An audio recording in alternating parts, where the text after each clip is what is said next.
Hello, everybody, and welcome to Vape Live, Day 2. I'm Patrick Griffin. I am the editor of Vapouround magazine, and I'm joined today by Mark Oates, the director of We Vape. Mark, very welcome to the show. Thank you for being here. Thanks very much for having me, Patrick. Great to be here. Pleasure. For people who don't know what We Vape is and your story of how you're involved in that, could you want to briefly give your story of why it is you're involved in the vaping industry and what you guys do at We Vape? Yeah, so We Vape is a campaign organisation that advocates for consumers, and we're a membership organisation, so consumers can join, and I would encourage people to go on the We Vape website if they can and sign up. And then we run individual campaigns. So we're currently running one called #Back Vaping Save Lives. It's all around the COP9 process and encouraging our government to stand up for vaping on the international stage. I'm sure we'll talk a bit more about that later. Me personally, I suppose I'm a harm reduction advocate. I'm a researcher, a political researcher. I think my first intro into harm reduction was as a small 6 or 7 year old boy in the summer holidays. My mum worked in family planning, and I was at the sexual health clinic with her, and I was given a job to put condoms in brown paper envelopes. So without realizing it, that was a start. That was me being involved in harm reduction, and that led to me. I'm very much a political animal. I started working in Parliament, and I worked on a few campaigns such as the campaign to legalise medical cannabis. And I was a consumer myself. I was a vapor and a snus user, and I campaigned to legalise snus, which we're not quite there yet with. But when I can't get hold of snus because it's illegal, I used to vape, and still do vape. And so just a bit of a passion, really.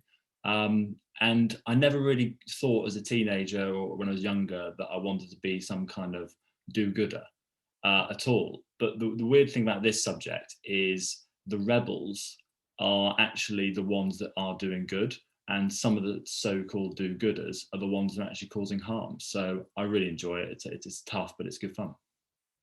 Yes, and on that, why is it that an industry which is doing good, basically we're stopping people from smoking or giving smokers an alternative which is better for them, why has an industry that does that, why is there so much global opposition? I mean, there's a huge number of reasons. I think you've got to start with the stigma. There's a huge stigma to smoking. And it's one thing I really try and do is not stigmatize smokers. You know, I do not have anything against smokers at all. And ultimately, I think if people do want to consume nicotine via cigarettes, then that should be their choice. I don't think we should have a world where we should try and criminalize tobacco. I think that would just lead to the same problems we have with other illegal markets. And we look what happened when the Americans banned alcohol. You know, there was huge amounts of crime. It didn't work. So I don't want to see that world. There is a stigma that I think people look down on smokers. They seem like a sort of minority that's okay to bully. I don't think that's right at all. And that's why I think the path to helping them is to help inform them and use the carrot rather than the stick. You know, make sure they're aware that vaping products are safer.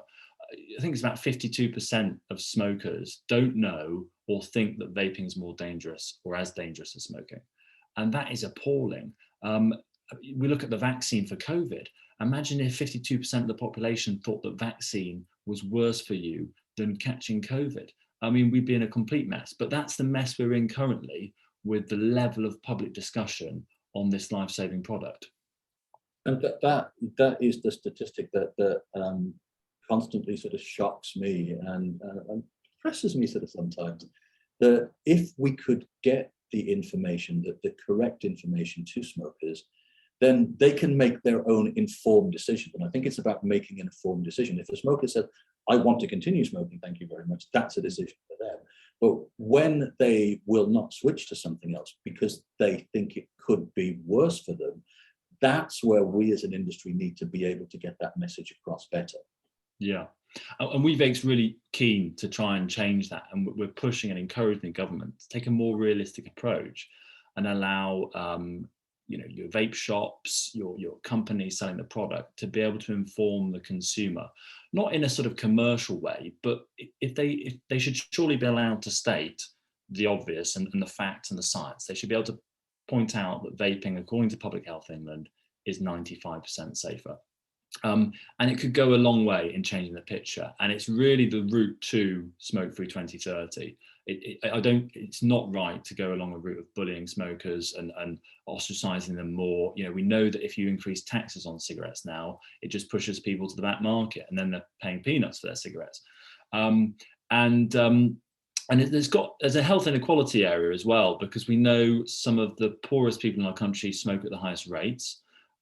So if we can help people switch to vaping, then they're going to improve their health. So that reduces health inequality, but also it's going to put more money in their pocket, because vaping is vastly cheaper in this country than smoking.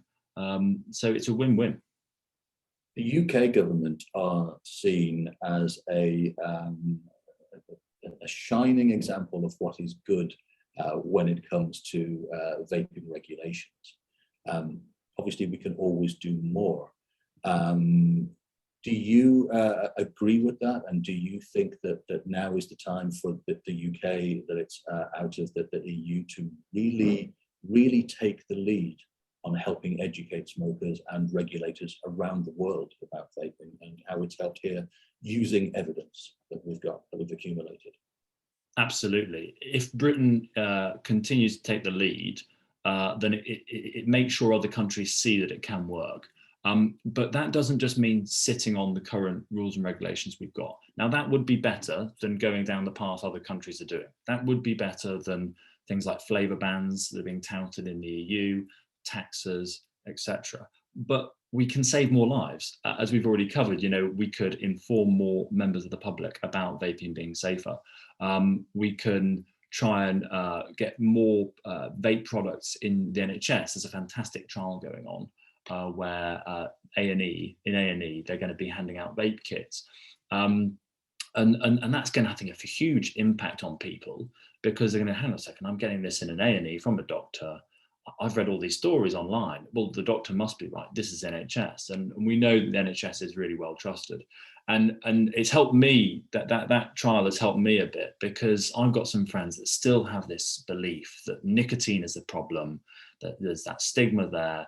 And I was telling one recently about how they're offering payments to women who switch from smoking, or they're considering offering payments to women who switch from smoking to vaping, who are pregnant, because of a massive reduction in carbon monoxide that's very beneficial to babies. And that made this individual go, oh, wow, that's interesting. And telling them about the A&E trial, it gives a level of reassurance to people that are cynical due to a history of, as we know, the tobacco industry lying in Congress for a long time.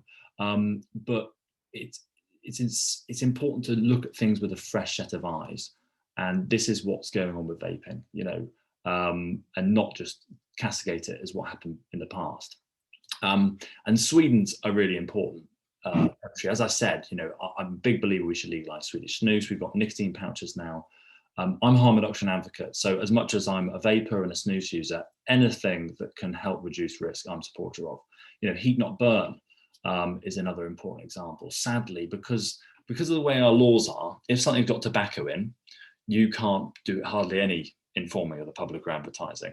So whereas in Japan, you've got heat not burn, it's completely taken over the cigarette market and is doing fantastic things. In the UK, no one really knows about it, which is a great shame. Because for some people, vaping doesn't work, and then they might want to use heat not burn. And for some people, heat not burn doesn't work and vaping doesn't work, but they might want to use snus, and that's another reason why it should be on offer. But back to Sweden quickly, we've seen they're getting really close to 5%, which is a smoke-free target, 5% of the population smoking. It is achievable, but it's achievable with these alternatives. So I like to say we need a whole smorgasbord of options for the consumer, and vaping's right up there to help draw people away from smoking. That's absolutely true. Talking about the smoke-free targets, it seems that the UK is going to miss its smoke-free targets at the moment. What would you recommend happen that we should do now to get back on track? We could be up to 7 years late if we don't do anything. Well, as I said, public perception is so important. I read a study that said that for every 1% of smokers that think vaping is as dangerous as smoking, there's a 0.6% decline in the number of people who take up vaping.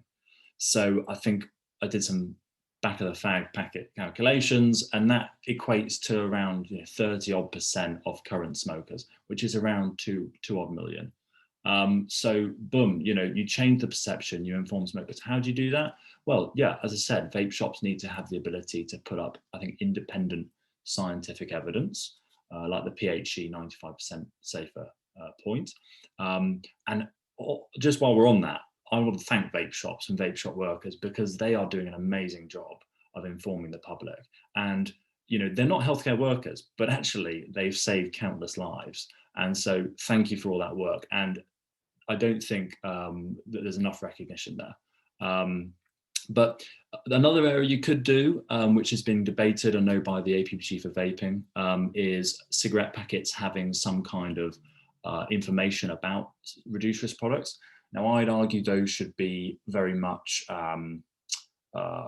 independent of the companies. I think they should be, things like the PHE claim. I don't think they should be commercial advertisement for their own products.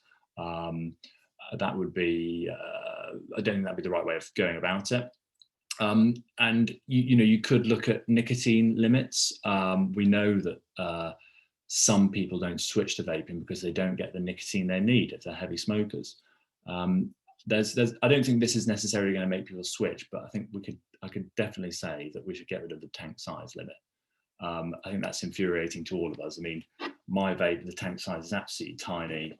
I spend ages getting my fingers all e-liquided up about 5 times a day. So I think get rid of that. That's not going to make us reach the smoke-free target, but I think it's just getting rid of a ridiculous piece of regulation. Other things, if you legalise snus, there was a poll in the EU that ETHRA did, European Tobacco Harm Reduction Advocates Group. And I think, if I remember correctly, I think it was 30% of smokers said they would try snus if it was legal. So again, 30%, that's around 2 million. So you've smashed nearly 4 million then and there. And if more people actually knew about heat not burn, if they could inform people about heat not burn, then there's a gap there. Because as much as I'm a vaping advocate, as I said, vaping doesn't sit for everyone. And we do know that the way that the nicotine enters the body is different from a heat not burn compared to a vaping liquid. And you're quite right in that it's about educating smokers that there are alternatives that might work for them, and then that will empower them to make decisions based on what is good for them and what's working. So I applaud the efforts and the work that you're doing in that field. Getting back to the kind of the meat of what we're talking about here, basically, the Back Vaping Save Lives campaign, which you're spearheading here in the UK, I believe. Why is that important? What is it, first of all, and why do we need to back vaping to save lives? Yeah, so as we've said, Britain is really supportive of vaping, and we're very lucky with that. But I don't think we can take that for granted. It's only going to be a switch of government, or perhaps, Michael Bloomberg getting his fingers into more of our public health organisations that could really start to change things. And we've seen recently, in the last few days, articles in the Daily Mail suggesting that, flavours should be banned and things like this should be considered. So there is a risk at home. And vapers have always got to be aware and always getting involved in the political process. And I say to them that you are important and you can be listened to. There's 3.5 million of us in the UK. And you know what? Politicians are scared of losing their jobs. I've got a list of 150 MPs that have a majority below 5,000. And every single one of those 150 MPs has about 6,500, 7,000 vapers in their constituencies. So if they start to get the picture that these vapers, they really care and they will vote against me if I'm against vaping, then they're not going to vote in Parliament for things that will make them lose their jobs. And that's how democracy works. So you are important. And if you go on to the Back Vaping website, it's www.backvaping.co.uk, you can join the campaign, and in that you write a little message, and that goes to your member of Parliament. And it doesn't have to be complex. It just telling them that, you know, I used to be a smoker. I tried everything to quit, for example, and couldn't do it. But then vaping came along and I've managed to quit. It's improved my health. You know, my doctor says this or my family says that. You know, those kind of messages are really important. Doesn't have to be war and peace. And there's that side, there's a UK side. And then we turn to the international side. The COP9 meeting, Conference of the Parties. Now, I think for many people, it seems really abstract, but we know from our membership of the EU that when you're part of an organization that comes up with rules that we might not like in this country, we have to then take them on and impose them on our country. So unless we persuade our politicians to take this subject seriously, the end result could be that at COP meetings, they decide that there should be bans on flavors or taxes, etc., etc. And then these are imposed on the UK government. And I think the government may put themselves in a position whereby, okay, we think that science says you should be okay to vape, but the World Health Organization and the Conference of the Parties have all decided we're going to do one thing. And I don't think the government, supportive they are of vaping, are that strong to go against an international body. For some reason, politicians seem to look up to these international bodies who continually give them praise and awards, and they see them as this higher being, like almost God-like figure. So they don't want to go against them. So that's really important. And then finally, there's a humanitarian aspect, because I know we all care deeply about what happens in the UK, but if the international stage and scene pushes anti-vaping, then we're going to see more and more countries around the world that have bans. We've seen in India. What does that lead to? It leads to deaths and worse health outcomes for those countries. And that's a huge shame. That's more people dying. 8 million around the world every year. So I think, as you know, British people are very humanitarian. We care a lot, and so we should be encouraging people and countries to follow our lead. You know, we're one of the most generous countries in terms of foreign aid, but this doesn't actually cost any money. This is just telling people, if you follow these policies, you can have better healthcare and save lives. So there's a huge number of reasons, but I really would encourage people to make your voice heard. I know that because we're in fairly good position in the UK, there can be a bit of apathy, but it's so important to make sure they're heard. I mean, in America, the election happened there, and neither Trump nor Biden really came down in support of vapers. And I think Trump could have lost the election because of that. Not saying whether I agree with Trump or not. And I polled some vapers about the EU referendum, and 35% said that the EU's position on vaping had an effect on how they voted in the referendum. 35% of vapers would be 1 and a bit million. Well, the referendum was only won by 1 and a bit million. Yeah, exactly. Yes. I want to get back to your point about you're talking about individual vapers getting their voices heard. This is a theme that is now actually going on right around the world. The EU look as though that they're coming down on being anti-vape and following the WHO in a lot of areas, the USA and Canada. We're seeing more and more campaigns where people like you and representing organizations in different countries are saying, we as vapers need to get the message across. We need to tell our stories. We need to explain to politicians, to regulators, and to smokers, and to everybody who will listen, how it's transformed our lives and why it's working. And that is why I would say it really is important that people speak up and tell their stories, and help counteract the negativity that's out there. Because when there is so much negativity out there and it's not being countered, then will believe that, or you're more likely to believe that. And you're right as well in that just because we have sort of certain freedoms now and certain governments that are so pro-vaping, it might not necessarily be like that all the time. We've seen with COVID that sort of rights that we take for granted in an instant. So we can't be complacent, and I think we do have to. We have a responsibility to promote this not only in the UK but to the world, as you say. Yeah, well, I think COVID's been interesting. You know, look, it was a terrible disease, albeit actually killed around a similar amount that smoking kills every year. But yeah, we had to take action on it. But it has shown there's quite a lot of people out there that are keen on an authoritarian stamp on telling others what to do. I saw a poll recently, I think it's like 17% of people would like to go into lockdown now. I mean, that's quite scary. I mean, I think they'd suggest lockdown forever.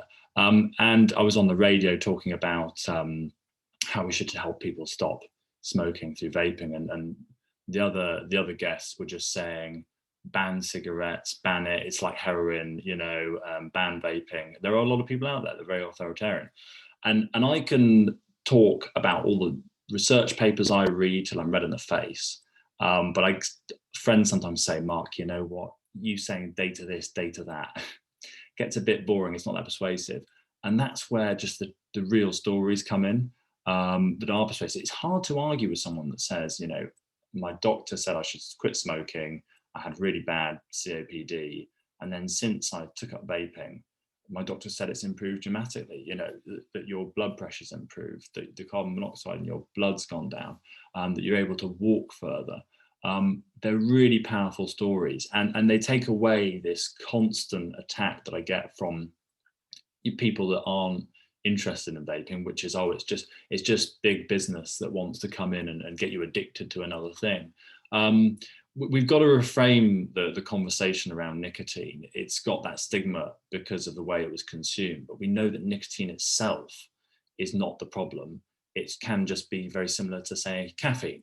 It's how you consume it. You know, if you were smoking caffeine and coffee beans, that would not be very good for you. So we've got to reframe that conversation. We've got to get out there, and I'm really keen to do that with We Vape. I know Michael Land, who's doing great things at World Vapers Alliance, he's doing some of that. I'm trying to do that with the very small resources I've got, but try and get out the video people. And it's not easy, because I know from doing what I do, it's a bit embarrassing to have, you know, your screen on the video. I find it very difficult when I'm doing little video updates about what we're up to, but actually you're having a real effect. Yeah, absolutely it is. And it's just sort of sometimes getting out of your comfort zone and just being real and getting the message out there. The Back Vaping Safe Lives campaign, there are three main points. One is getting the UK government to back vaping on an international scale. Do you think we're doing enough to influence the global leaders and to have to say the right things at sort of COP9 or COP10 if it goes to further to that? I'm sad to say I don't. I feel that sometimes people that they want to wait until there's a big risk of something like flavors being banned. So when the Dutch government were consulting on it, I think they managed to get 20,000 Dutch vapers to respond and say don't ban vaping. So if I feel a little bit like there's only a sort of big response when there's a threat at the door, but that's not really how politics works. You've got to keep on reminding people that you're there and actually prevent that big scare ever happening, because they go, whoa, don't touch the vapors, because I constantly get letters day in, day out from vapers, and they're really passionate. They really care, that they've saved their life. Don't touch the vapors. We need to be doing that. And so I previously worked in a member of Parliament's office. I told you I was a political animal, and we would get lots of letters on all sorts of subjects. You know, bees were a huge thing. We get hundreds of letters about bees and people fearing that the bees were going to die off. And, you know, it actually has an effect. The politicians go, I've had 1,000 messages about bees. I don't think I can support this law that wants to apparently make life harder for the bees. So it's really important to make our voices heard. Having said that, the TRPR consultation that took place, thank you to all the consumers that responded. I think around 6,000 people responded. So that was amazing. But the consultation itself was very difficult. The government didn't make it easy, but there was, I think, question 13. I think lots of people put into there how vaping was important, and that's all you needed to do. Ignore the annoying questions about regulation this, regulation that. If you just find somewhere to put in your story, that's going to be a huge help. That will be that really is the case. And the bee thing is a good example, because when that was going on, there were lots of politicians talking about bees. Bees were in every newspaper on Twitter and everything. Save the bees. Bees are important, and they are. But so is saving the vaping industry as well. And it's a really simple thing that people can do. You've got your own story. You can tell it. And I know from I mean, I'm a writer, and I get people saying to me, I don't like writing. I'm not very good at writing. I find it difficult. You can record a little video to send to somebody, and even if you're sending an MP a message, you'll know this yourself. If the message is not grammatically correct and there are spelling mistakes, it doesn't matter. That actually makes it more authentic. Oh, 100%. A real person, even if you're writing in red ink or green and highlighting things. It's the message that's important, not whether you spelt it correctly or got every comma in the place. So I think people should not be afraid of that at all. Yeah, and don't feel afraid of, they hold surgeries. You can ask when there's a surgery, go along and see them, build a relationship with them, and it really doesn't matter what party they are. It's not about being party political at all. I will speak to anyone of any, party within reason. But we don't really have parties like that in the UK, so you're fine, and they're reasonable people, actually, in both, Labour, Conservative, Liberal Democrat, SNP, and just have a chat with them and see what happens. I mean, they may turn around and say no, but at least you've given them the point that you're not going to vote for them then. You can do it in a polite way. If there was one attitude that you could change about misunderstanding of vaping, what would that be? Well, I just wish we could see newspapers taking the subject more seriously and recognizing the importance of it. I just see study after study, and it creates a great headline for the newspaper. And when you delve into the study, there was one recently in the Daily Mail. The study had people vaping every 30 seconds for 30 minutes with something like 60 milligrams of nicotine. That would make my body have a bit of a panic, I think. So it's very frustrating. And with the vaccine, the efficacy of the vaccine is about 95%. Well, the ability for vaping is 95% safer. So it's got a similar strand. They kill similar numbers of people. In fact, smoking kills more a year than COVID has. But if there was articles in the newspaper that suggested, whenever there's a scare story about the vaccine having side effects, because we know it has side effects, then it's often shut down and the newspapers would never print it. And they point out how just because there's some boycotts for the vaccine, it's actually, if you compare the risk, it's tiny compared to the risk of having COVID. And that's what's happening with vaping. Vaping is, no one's suggesting that vaping is perfectly safe. Nothing that humans do is perfectly safe, but it is so much better for you and so much less risk than smoking. And sadly, the newspapers aren't doing that, and it's killing people. And I just wish in another world, I was a very wealthy man, I could buy a newspaper like Rupert Murdoch and change the narrative, but I can't, so I'm doing it from my office living room in northwest London. Okay, that's fair enough. Just because we have people here, I'm sure we have people here that are know everything about vaping and have been in the industry for a while, and we've got a lot of people watching as well who will be new to this. And I just want to point out the fact that when Mark said that more people are dying of smoking each year than COVID, you didn't mishear that. That is actually correct. How different things would be if the government held daily news conferences and explained how bad smoking is and the fact that you should be doing something else instead. That would get the smoke-free targets reached within weeks, I believe, rather than years. But we're not going to see that. That is not going to happen. And I think what we can do is just literally sort of spread the message, sort of one person at a time, and just get them to gently put pressure on politicians by just telling them this is my story. And more people who do that and join organizations such as yourselves, the better, basically. We Vape, if people want to find out more about what you do or join your organization, how should they do that? So you can just Google We Vape or www.we-vape.org. And you can go on there and there's a sort of join up page. And if you just give me your email and name, then it means I can keep you updated on MailChimp. There's also, we've got a Facebook page, which is doing really well. It's got 7,500 people on it. If you go onto Facebook and search We Vape, it should come up. There's also Twitter, again, wevape.uk. And Instagram, although Instagram's a little bit harder. But yeah, get involved, get on Facebook and you see an article that I post or someone else posts and share it, spread the word. And when an opportunity to get involved comes, such as this campaign, which has its own website, backvaping.co.uk, sign up and send that message to the MP. On the 8th of September, I will be in London in Parliament, and we're going to be running some events. So I own a houseboat that me and my best mate built. Bit of a side story, this. We lived in bunk beds in a bedroom for about a year and a half whilst we were building this boat. My girlfriend didn't think much of that. And he lives on it now in London. I lived in full time for about 2.5 years. It was amazing going through the canals of London. But he's on it at the moment. And we're going to be trying to take this boat past Parliament a couple of times with some big boards on saying Back Vaping Save Lives. Hopefully we don't sink. So that's going to be happening on that Wednesday in the sort of morning time, depending on the tides. The night before, I've got a mate with a projector, and we're going to be bombing Parliament with the Back Vaping Save Lives slogan, and we'll be taking pictures. And if you see those pictures on Twitter or Facebook, please retweet and share, get the word out there, and use the hashtag Back Vaping Save Lives.